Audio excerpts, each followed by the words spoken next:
Hello? Okay. Hi everyone, welcome to the talk. My name is Suresh Srinivas. I'm an architect and a co-founder at Hortonworks. I've also been an Apache committer and a PMC member for a long time, almost 5 years now. I've developed many key features in Hadoop. I've also had the good luck of working with some of the largest clusters at Yahoo, now at eBay, and I know the pain points of running Hadoop clusters really well. Today in the agenda we'll cover a brief overview of Hadoop from the perspective of rolling upgrades. Then we'll look at the motivation for why we need rolling upgrades, what problems it solves. And in the first part of the talk, which I would cover HDFS rolling upgrades, and in the second part, Jason would cover Yarn and MapReduce rolling upgrades. And then hopefully we'll have some time for Q&A at the end. So quickly doing an overview of different components in Hadoop ecosystem. In Hadoop, there are two layers of nodes and daemons. The master nodes, in this case it's name node and resource manager, and the slave nodes. And Hadoop has been built built from day one, where slave nodes can go down and the failures of slave nodes is handled well in Hadoop. And so if you look at the picture here, you have master nodes, slave nodes, and clients. And when I talk about clients, it includes all kinds of clients, including user applications or any other framework components that are running on top of Hadoop, like HBase and Hive, Pig. So when we talk about rolling upgrade, one of the key goals is to make sure that we can upgrade the master nodes independent of slave nodes and slave nodes independent of master nodes. And all this must happen with applications unaffected. In this case, it's shown as clients. So some of the motivations for rolling upgrades, if you look at reasons for downtime, and this is my learning from having supported and looked at many customers and many large clusters, small clusters, there are various reasons for service downtime. One is as you know, now we have name node high availability. If you have not turned it on, name node being a critical function in Hadoop, you could have downtime during failures, name node failures. Software bugs and other failures are causes of service downtime. Incorrect configuration, this happens very frequently. We should do a better job of recommending better configuration in Hadoop, but these have caused service degradation and downtime. The other key thing is Hadoop service depends on many things within the cluster, and not monitoring failures related to them could also cause service downtime. Reconfiguration today requires restarting some of the services, and those could be reasons for service downtime. And finally, upgrades. When you upgrade from release to release, and I'll go into details of what the downtime, why you see downtime during upgrades in a later slide. Now, based on my experience, if you're running a stable version of Hadoop release, and if the cluster is implemented correctly, the single biggest reason I've seen in such clusters, the single biggest reason for downtime is upgrades. So let's look at why upgrades are a cause of downtime in clusters. The first thing with upgrades is, before one goes for upgrading Hadoop releases, there's a lot of preparation involved. You must make sure that all the applications and the higher level components work with the Hadoop release. That means making sure that there are no API compatibility changes or changes in wire protocol that requires applications to be recompiled. Now we have done a much better job in last 2 years related to API compatibility. And then I'll come to wire protocol and some of the work that we have done there. Now, if you look at cluster upgrade, today's upgrade requires the entire cluster to be brought down. So when Hadoop cluster is brought down, all the dependent services must also be brought down. So now your entire cluster is down, and then you install new software and then do the upgrade. Right? This takes, in large clusters, a couple of hours of downtime. Right? It also needs careful orchestration. Because there are higher level layers that are dependent on Hadoop, one must bring them down in a specific order. And also it requires orchestration among multiple groups that might be using Hadoop. As you know, Hadoop is generally a shared cluster, multiple groups run their jobs, and coordination between different groups, and making sure that they bring down their service as well is required. Finally, the current upgrade is not an option where Hadoop is used for real-time serving. Any downtime there means it impacts the business, right? So some of the current upgrade limitations discourages people from adopting newer releases. That means people are not picking up bug fixes or features that are being introduced that are really important for either getting more performance or any other features that you are interested in. And so the current upgrade discourages people from upgrading frequently to newer releases. Let's look at some of the requirements we considered for rolling upgrades. Rolling upgrades by definition means that all the components in Hadoop should be independently be upgradable, right? That means the master node should be upgraded independent of slave nodes. Clients should remain the same when the upgrade is happening. So we support in the rolling upgrades for HDFS, you can just upgrade name node to pick up some bug fixes for the name node, or you can just upgrade data nodes to pick up some data node improvements or bug fixes, or you can go through the entire cluster and do upgrades in a rolling fashion.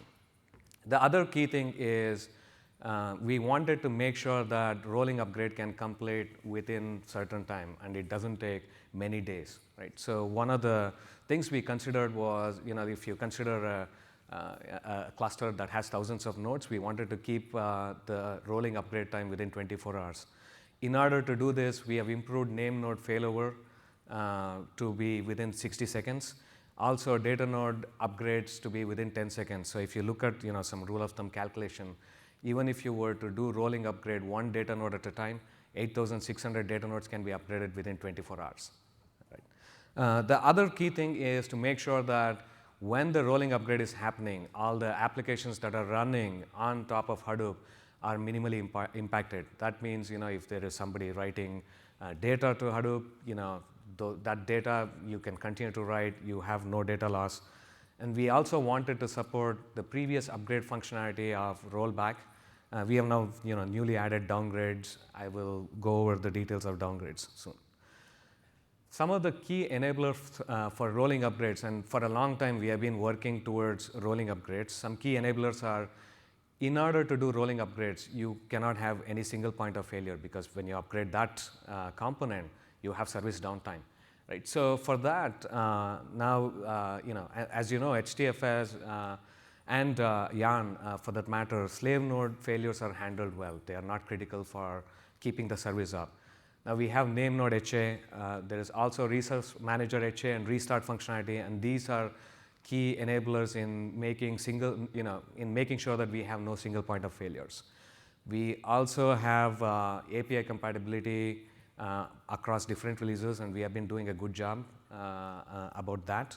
Now we've moved for internal protocols and for client to different daemon protocols. We moved from Java-based serialization for RPC to protobuf-based. So this gives us a lot of flexibility in terms of making protocol changes in a compatible way, right? So that's a key enabler.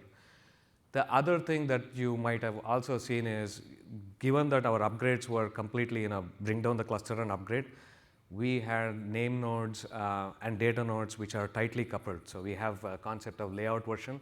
There was single layout version for the entire cluster, right? So we could not upgrade name node and data nodes independently. Now we have separated them. Name node layout version is separated from data nodes. We also have relaxed some of the software version checks that we used to have. So now all the compatibility between master and slave daemons is all through protocol versions, whether protocols that they talk to each other is compatible or not. So let's look at how to do a rolling upgrade. Step one is, and this is a new step that is there in rolling upgrades, you prepare the cluster for rolling upgrades. So you say prepare for upgrades, which results in name node saving its file system state for rollback purposes, so that we can go back to it if you want to roll back the cluster. And we also add a marker in our journal so that we can truncate to that part in case of rollback. The HDFS at this point in time, when you run this command, it moves into a state called upgrade started. So at that point in time, the data nodes pause deletions. So the way we do this is, in the previous upgrade, data nodes used to take a snapshot of all the blocks on the data nodes, which was very time consuming. Now what we do is, if you are doing any deletions once you start the upgrades, data node keeps those files, right, for rollback purposes, where it will bring back those deleted blocks when you do rollbacks. The step 2 of rolling upgrade of the cluster is you upgrade the standby name node, and you fail over to the standby name node and go back to the old name node and upgrade it. At that point in time, you don't need to do any decommissioning of data nodes, which is a real problem that I've seen. It takes many hours.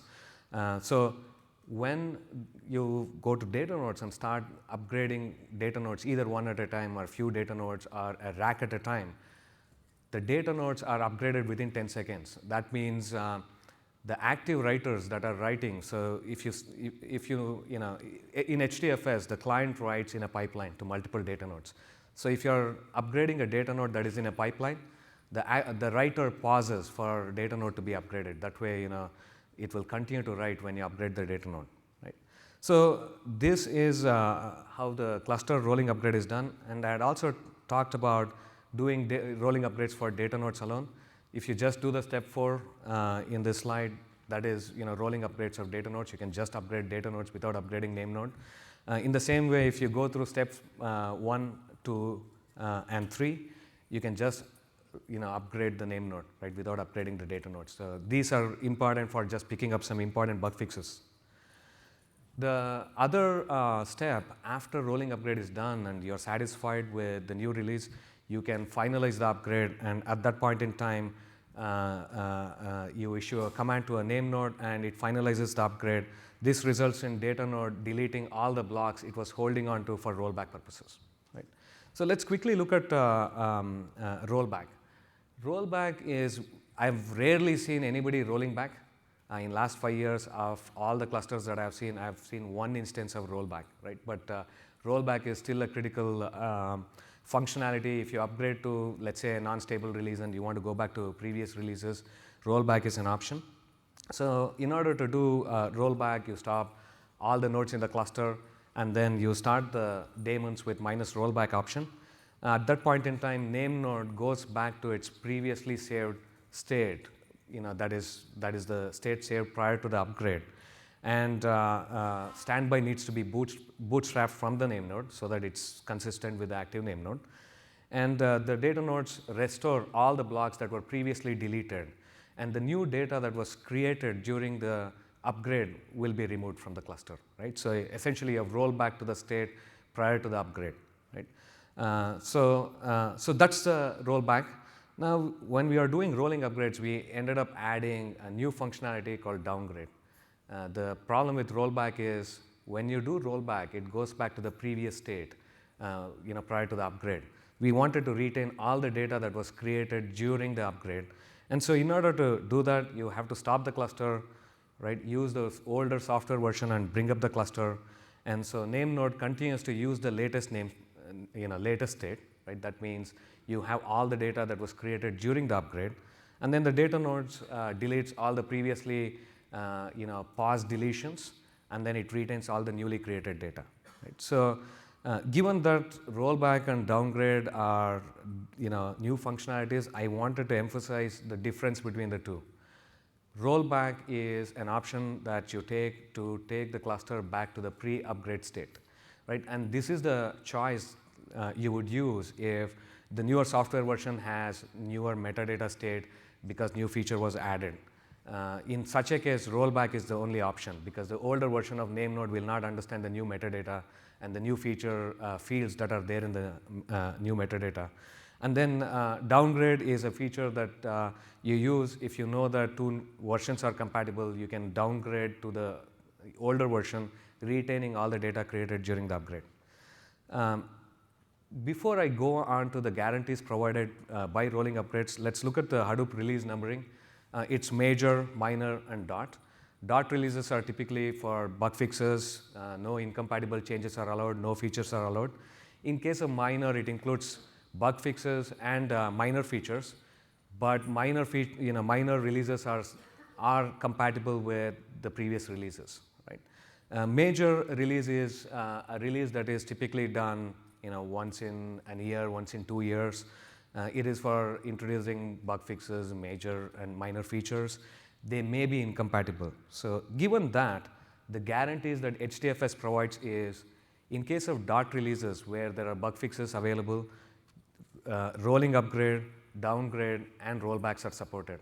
In case of minor releases, we will support rolling upgrade and rollback. Downgrade may be supported, right? And major releases, rolling upgrade may be supported, or you may have to go back to the previous upgrade if the incompatibility is huge between the releases. And rollback will be supported in this case, and no support for downgrades, right? So I've just covered a small bit of details about rolling upgrades. Look at HDFS 5535 JIRA. It's got detailed design and detailed design requirements. It's a joint work between Yahoo and Hortonworks with a lot of contribution from the community as well. I have a list of names of people who contributed to this. I just get to talk about this, but these guys did all the hard work. This feature is available in Apache release 2.4.0 onwards. So for the next part, I invite Jason. Please welcome Jason. Is this on? All right. So about me real quick. I'm one of the lead Hadoop developers at Yahoo, Apache Hadoop committer, PMC member. I primarily focus on running Yarn and MapReduce at large scale. You might know at Yahoo we have large clusters, thousands of nodes running hundreds of thousands of jobs a day. So about Yarn and rolling upgrades. So these, the requirements here are very similar to HDFS, right? We want to be able to go, roll between minor and dot releases. Major releases may work if the binary compatibility hasn't been broken to the system, to a degree where we can't upgrade. 24-hour requirement again, preserve applications. This is ongoing work that's targeted for the 2.5.0 release. So resource manager, how are we going to upgrade the resource manager? It's one of the critical pieces of Yarn. We're going to leverage the resource manager work preserving restart feature. This is something that was mentioned during the HA talk, if you went to the RMHA talk. This is a feature where it recovers the resource manager state when it restarts. Active applications, cluster state, allocation requests. Yarn 556, that JIRA has details if you're interested in more than what we covered today. Okay, so how is this going to work? How are we going to leverage the restart feature to do an upgrade? So let's say we have a cluster here that's running, just for example, 2.5.0, resource manager. We've got some nodes that are running some applications and some tasks in containers. And we have this RM state store, again, that was mentioned in the HA talk. This is a store, it's pluggable. There's a Zookeeper implementation or a HDFS or file system implementation for the state store. As applications run on the cluster, the resource manager is tracking the state of applications, what application attempts have been launched, what have been completed. Those are all recorded in the state store. So to upgrade it, what we'll do is we'll install the new version. Let's say we're going to go from 2.5.0 to 2.5.1. We'll install that alongside in a parallel directory while the resource manager is still up. And then as soon as that's completed, we'll take the resource manager down, bring it right back up as quickly as possible on that new release. As soon as that completes, the resource manager will load the state of applications on the cluster from that state store. And then eventually, quickly usually, the node managers will reconnect to that new resource manager instance. And they'll say, OK, here's the containers I'm running on this cluster. That allows the resource manager, the new instance, to rebuild the container state. Note that it's not storing the containers directly to the resource manager state store. That's a lot of bandwidth. It's just storing application state changes. It's rebuilding the container state by the trusted node managers. As they reconnect, they'll say, I'm running these containers. These have completed. These are the ones I'm running. That allows the new resource manager to rebuild that state. And also, the application masters will also reconnect to the resource manager. It knows which ones we're supposed to be running. So if they don't reconnect, it'll say, OK, that's expired. I need to start a new attempt. Ones that we're running, they can reconnect and resupply their ask. Say, I was asking for these 5 containers, and I still need them. That's how the resource manager can rebuild that state as well. And at this point, the resource manager goes back to updating the state store, and we've now rolled from 250 to 251 without losing any applications or any containers. So again, this rolling upgrade should normally occur within a few minutes, probably usually a lot faster. The RPC layer retries while the ARM is unavailable. If you saw the live demo in the HA talk, you saw that there was that automatic retry occurring both at the node manager and the client level. And again, HA can reduce that duration of unavailability somewhat. So how do we do HA? How do we leverage that HA feature to do upgrades? So again, here's like an HA setup. We have an active and a standby, both, let's say on 250 again as the example. We have that shared state store where the active is currently updating the state store right now. We have a client, let's say it's connected to that resource manager that's active, and the node manager is currently heartbeating to the active name, or the active resource manager. So what we'll do is we'll take the standby and we'll upgrade that to 251. And then we'll do a manual failover so that that becomes the new active resource manager. At that point, again, clients, node managers, applications, they'll all fail over to the new active resource manager. And again, the resource manager will rebuild the state, figure out what containers we're running, knows what applications are running from that state store, go back to updating that state store. At this point, we can now upgrade the original active, the one that's now a standby, to 251. And now our cluster has rolled from 250 to 251 without losing any applications or any containers. OK, so that's the resource manager. The node managers, those are the thousands of nodes that we have to get through. How can we upgrade those? So we thought of a couple ways of approaching this. The first one that seemed the most obvious is, well, we could do a drain decommission, right? This is sort of like decommissioning HDFS nodes. What we'll do is we'll just mark it into a state where I'm going to let the containers complete off that node and just not let new ones run. And eventually the node will drain, and then I can upgrade it at my leisure at that point. There's two big problems with this. One is that while we're waiting for that node to drain, the cluster capacity is effectively diminishing, right? Because containers are completing, but I'm not allowing new ones to go on. The capacity of that cluster is going down and down and down while I'm waiting for that node to finally drain. And related to that, there's long-running containers, right? Storm on Yarn, HBase on Yarn, the slider. I could run long-running web services on Yarn that I can't wait. Those might run forever. You could have an applications like Storm or HBase on Yarn that's going to take a container and just run as long as it can with that container. At some point, you're just going to have to kill the container to have it let go. That's losing work. We want to avoid that if possible. Another one we could do is handoff to a node manager is what I call it. It's sort of like you take the node manager and you start a new one on the new release on the same node, so there's temporarily two node managers running. And sort of like pouring water between two pitchers, you sort of transfer the state from one to the other, and eventually, once that's completed, shut down the old one again. The challenges there is handing off active RPC and socket connections between two processes is tricky to do, especially portably. You could have to serialize the state from one process to another and get their connections to transfer over. And the resource manager probably has to coordinate this because there's temporarily two nodes there, and how's that going to look on the UI, and how's that going to work? So we decided to go with a simpler approach, at least initially, is basically a node manager restart approach. It's very similar to how the resource manager restart works. It's serializing its state to a state store as it runs, comes back up, recovers that state, recovers containers. One of the advantages of this is that we don't have to have the resource manager coordinate this. And Yarn 1336 is sort of the umbrella that covers the details of how this works. OK, so how do you leverage that for a restart? Very similar to the resource manager case we covered. Let's say we have a node manager on 250. Again, while containers are updating, it's updating that state store as containers come and go, as applications are added and removed from the cluster. And so we'll install 251 alongside 250 while it's up, take the node manager down, bring it right back up as quickly as possible on the new release. It comes back up, recovers the state from the state store, saying what containers we're running, what tokens it has in a secure cluster, things like that.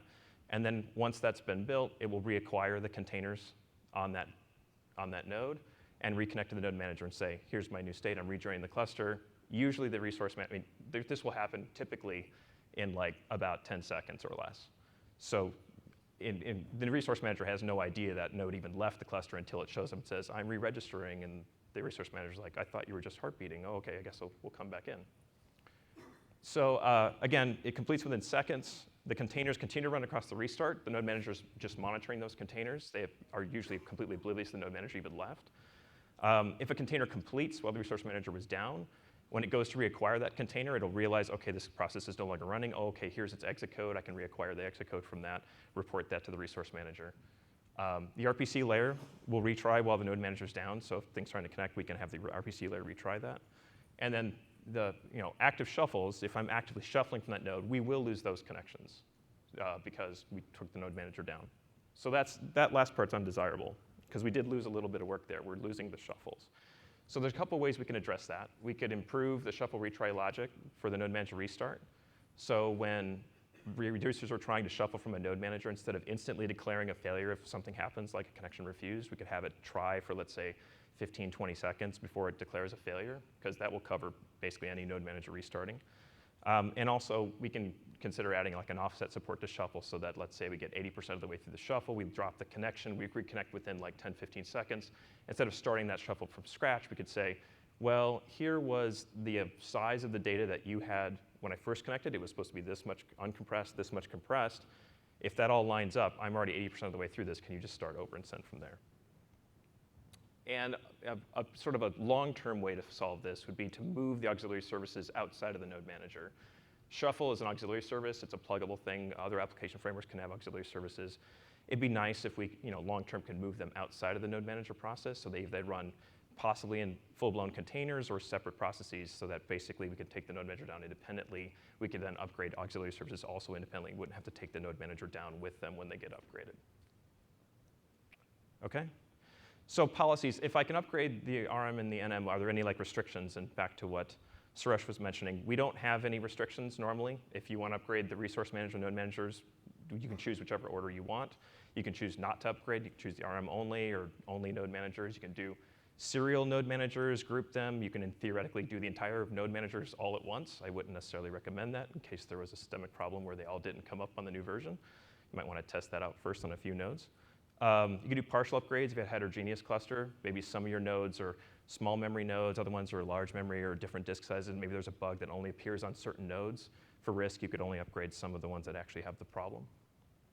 And there's one thing here, if you want to make sure that once you're done with the rolling upgrade, that all your nodes are updated to the same version, then an easy way to do that is do your nodes first to the new version, and then upgrade the resource manager, and then update this node manager minimum version property so that when you do the resource manager upgrade at the end, you could say, okay, I want the least allowed version to be this new version. When the nodes reconnect to the new resource manager at that point, it will kick out anything that didn't get upgraded. So if any of your nodes were missed during that upgrade process, this will effectively make sure they don't rejoin that new cluster. Okay, so that's Yarn. What about MapReduce? And what if I want to do a rolling upgrade there? And that might seem a little weird because, well, today, typically Yarn and MapReduce are put together. But increasingly, MapReduce is just another application on Yarn. It happens to be a pretty major one, but it's increasingly just one of the many that are there. What if I want to upgrade that? I mean, again, if it's an application on Yarn, I'm not sure it makes sense long term. If I want to upgrade an application on Yarn, that means I have to upgrade Yarn. So how can I upgrade just MapReduce? So I'd like to be able to do an update without explicitly pushing it to all the nodes, which is what's typically done today. I'd like to be able to update it without having to go like bounce the daemons when that happens. And we should be able to do that. And then I'd like to be able to run multiple versions of it simultaneously because, well, I have to do that to do rolling upgrades, but I might be able to want to do that long term as well. And you might ask, why would you want to do that long term? I don't mean for a very long term, but an example would be, let's say you have two business units that are sharing a cluster. We have this happen a lot. And let's say there's a bug that only one of those business units has. Like they run a pipeline, they have a problem, they're like, this is a big problem for me. I need a new version of MapReduce to fix this. The other units are perfectly happy with what they have. They don't want to move. They're like, I'm in a critical part of my cycle. I do not want to touch anything. Everything works exactly like I want it to. I want no risk. I don't want to change anything. So now I have a problem. I have one user that's like, I must get an upgrade, and another user, or more than one user, let's say, I do not want you to touch anything. I'd like to be able to make them both happy, and this is one way to do that. And you see how there's some caveats here that I'll cover about what cases this won't work. Okay, so how do we do this? We can leverage the MapReduce deploy the HDFS feature. It's covered under the 4421 MapReduce JIRA, if you want to see the gory details of that. The high-level concept of it is we're putting the MapReduce framework into HDFS as a public archive. So this is basically a tar GZ or tarball, as I refer to it. There's two main properties that configure this. There's a framework path that says where in HDFS to find it, and there's a class path that configures how to look inside of that archive to find the jars and resources it needs for MapReduce. When these are set, the job client, the code and framework in the MapReduce framework that the job client uses to submit the job will automatically add that archive to the distributed cache for that job. So it comes along with the job as it enters the cluster. And the class path property will pick up the jars from the archive to run MapReduce framework code from there. So we can walk through sort of how that works with a picture here. So let's say we have nodes and HDFS at the bottom. So what we can do is we can install, let's say, 250 again, just using the same example. Let's say we have MapReduce 250.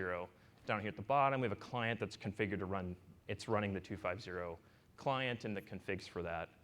And I want to run a job with that. So what will happen is when that job launches, it will go, the first node that runs on the app master will automatically localize that archive as part of the distributed cache, localize it to that node, run from those jars, it'll launch the app master. The client will connect to that app master. I have a 250 client talking to a 250 app master. And when that app master goes to launch other jobs or other tasks on other nodes, again, it will localize automatically that 250 archive onto that node. Tasks will run from that archive. So now what I can do is I can install a parallel version, again, a 251, alongside 250 and HDFS. I can have another client that's running the 251, might be a different launcher, might be the same gateway, just a different directory where it's running from, different configs, different Hadoop install. And so when it runs, it'll localize 251 alongside 250, localize 251 for that job, running an app master with 251. I have now a 251 client talking to a 251 app master. And when that app master launches tasks, again, it will localize wherever it goes. If it isn't there, it'll localize it and then run tasks from there. And so you will take an initial hit when you go to run the first version of that MapReduce on that node. But from then on, and since it's a public archive, if it's already on the node, we don't take that hit. We just launch straight from there. And so if most of your jobs are running 250, it's going to be very hot in the distributed cache. That's not going to be flush. It's always going to be there.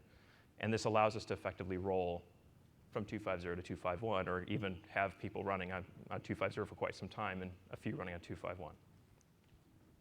OK, so what are the limitations, the caveats I talked about earlier? The shuffle handler is the main one. So the shuffle handler, again, is the auxiliary service that runs inside the node manager that facilitates the shuffle. That has to be compatible for all the versions you want to run at the same time, because there's really only one shuffle handler running in the node manager at a time right now. Updating the shuffle handler, if the bug fix you need is the shuffle handler or it's involved in the bug fix, then that means you need to update the shuffle handler, which means updating the name or the node manager at this point. You'll have to actually bounce the node managers to fix that.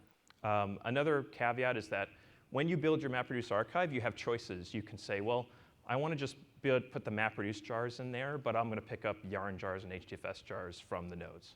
Or maybe I'll pick up, all the jars from the archive, but I'll pick up the configs from the node. And we originally were doing the latter. We were doing all the jars in the archive and the configs from the node, and we ran into problems where new configs and old jars don't always work. So we were upgrading the node managers and getting new configs, but old MapReduce jars were still running and getting old configs. And those usually work, but don't always work. So now we're actually running self-contained archives. So our MapReduce on our 2.x clusters are running in an archive that is completely self-contained. When that job runs, its class path picks up nothing from the node it's running on. It's a completely self-contained job. OK, MapReduce history server. So we also need to be able to upgrade that. It's mostly stateless today. So it has, all the job history files are stored in HDFS. So that's already covered. The main thing is that we run secure clusters. So the tokens that have been handed out as clients submit jobs, and we want to be able to get a token for the history server to authenticate with that, those are not persisted. So we added a feature in Jira MapReduce 5332 to do that. So that allows the history server to be restarted, recover the tokens it's handed out, and re-authenticate with those clients. And again, the history server starts in a pretty quick time. RPC retries handle the fact that it's down. And the upgrade process is pretty similar to what we already covered. Put the new version on in parallel, bring it down, bring it back up. That's how that works. So In summary, this, as Suresh mentioned, this is all enabled by binary API and wire compatibility. All the state stores I mentioned with the ARM state store and the node manager state store are using protocol buffers to store their state so that if there's a schema change over time, we can migrate that, and new versions can see old versions, and we should be able to do some forward compatibility as well, so that new versions can be able to downgrade to older versions in some cases. With this, we can reduce the impact of updating the cluster. So again, today, if you've ever had to update your Yarn cluster, that usually means you lose everything, right? I lose all my applications, all my work in progress is gone, and I have to resubmit all my workflows to get it to start up again. With this, I'm not losing any containers, and I don't have to resubmit any jobs.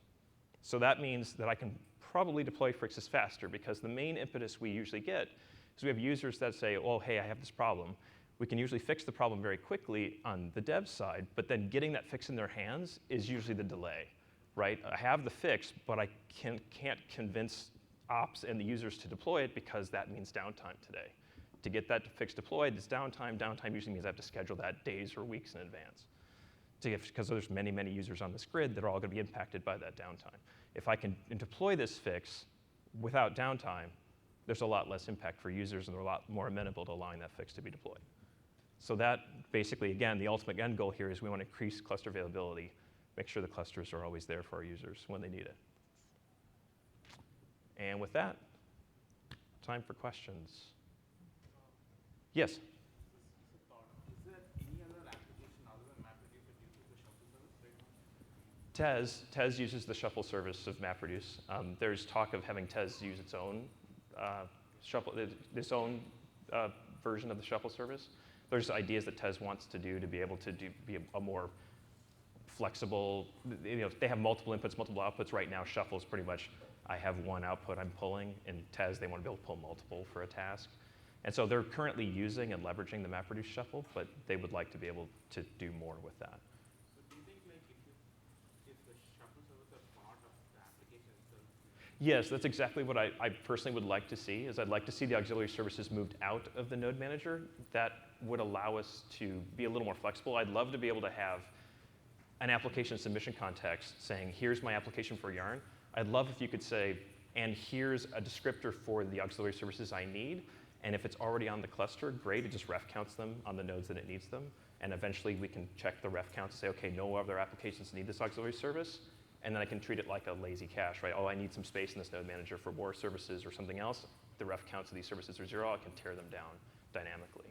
Because right now, auxiliary services, you have to premeditate them. If you want to run a particular application with an application service, admins have to install that on all the nodes. Node managers have to be brought up with those services already in play.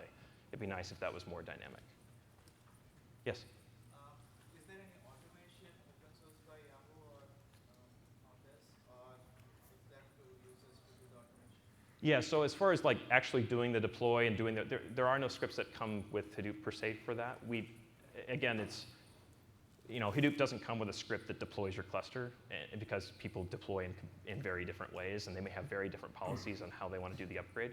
I'm pretty sure that Ambari or some other front-end tools will have ways to do this. So there's an upcoming releases of Ambari will start adding support for rolling upgrades. The second question was, I have that, for rolling upgrades to be possible in an enterprise, is it 24 hours downtime or 24 hours rolling upgrade window for name node and separately for resource manager and MapReduce, or can be combined together in 24 hours? Yeah, those can be overlapped. So you could be doing Yarn upgrade at the same time as HDFS upgrade. You don't have to wait for one or the other. I mean, maybe for risk you might want to do that, but it's not required that you do that. Again, the idea being is that the cluster is always available, so we should be able to do a resource manager upgrade while we're doing data node upgrades, or node managers while name node, or similar combinations like that. So the current thought process there is you can take the slave nodes, and slave nodes would be running different stack components, right? Not just HDFS and Yarn. So the current thought process is you do the master nodes separately, right? And the slave nodes, you can upgrade all the stack components. So if you see, all the Hadoop stack components are thinking about rolling upgrades now, right? So it started with Hadoop. We'll do similar things with HBase and other stack components. So then you can go take the slave node and upgrade it as a whole, right?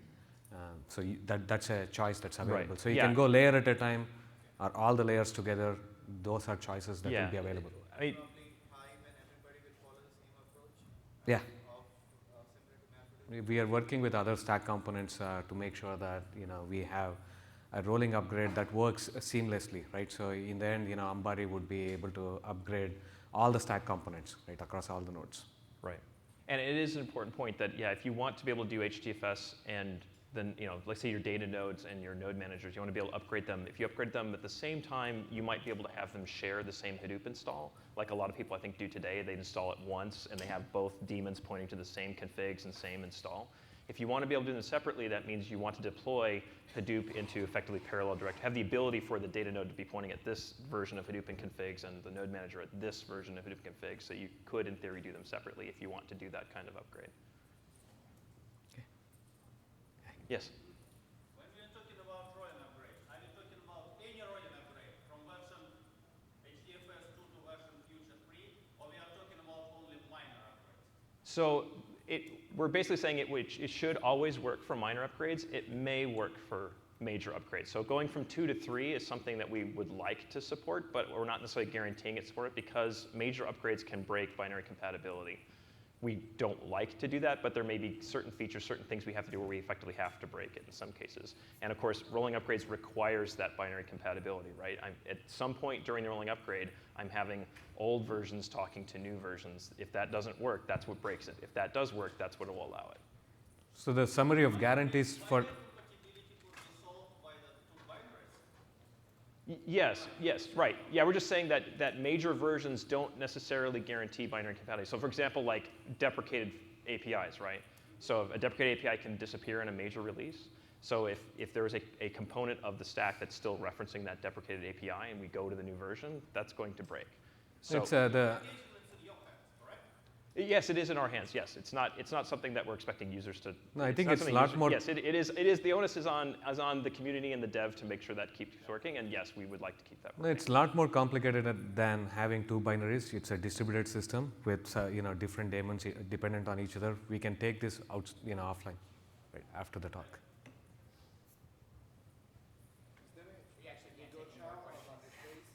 I'm sorry. Okay, so we Okay, can all go right. outside and Yep. Thank you. thank you.